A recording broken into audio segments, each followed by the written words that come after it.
تم اقرار کرتے ہو کہ اللہ اور ہر چیز کا مالک ہے، اس کے کیا معنی؟ اس کے معنی یہ ہیں کہ تمہاری جان تمہاری اپنی نہیں، خدا کی ملک ہے، تمہارے ہاتھ اپنے نہیں، تمہاری آنکھیں اور تمہارے کان اور تمہارے جسم کا کوئی عضو تمہارا اپنا نہیں۔ یہ زمینیں جن کو تم جوتتے ہو، یہ جانور جن سے تم خدمت لیتے ہو، یہ مال اسباب جن سے تم فائدہ اٹھاتے ہو، ان میں سے بھی کوئی چیز تمہاری نہیں، ہر چیز خدا کی ملک ہے اور خدا کی طرف سے عطیے کے طور پر تمہیں ملی۔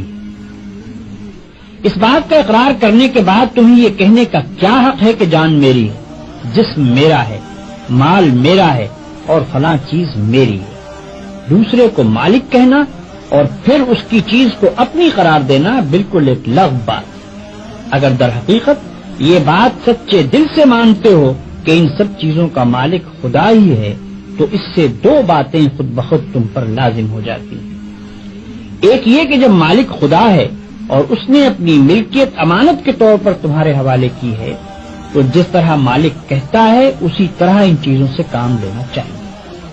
اس کی مرضی کے خلاف ان سے کام لیتے ہو تو دھوکہ بازی کرتے ہو۔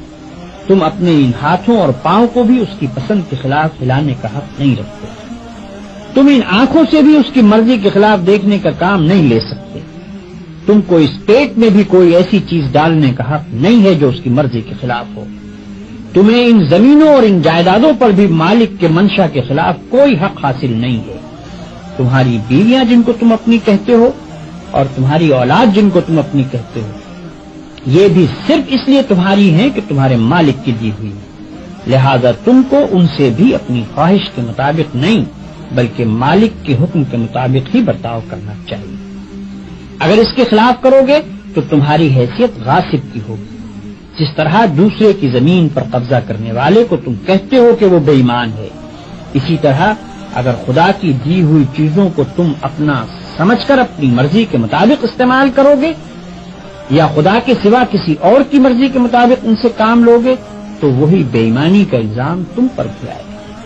اگر مالک کی مرضی کے مطابق کام کرنے میں کوئی نقصان ہوتا ہے تو ہوا کرے، جان جاتی ہے تو جائے، ہاتھ پاؤں ٹوٹتے ہیں تو ٹوٹیں، اولاد کا نقصان ہوتا ہے تو ہو، مال و جائیداد برباد ہو تو ہوا کرے، تمہیں کیوں غم ہو؟ جس کی چیز ہے وہی اگر نقصان پسند کرتا ہو تو اس کو حق ہے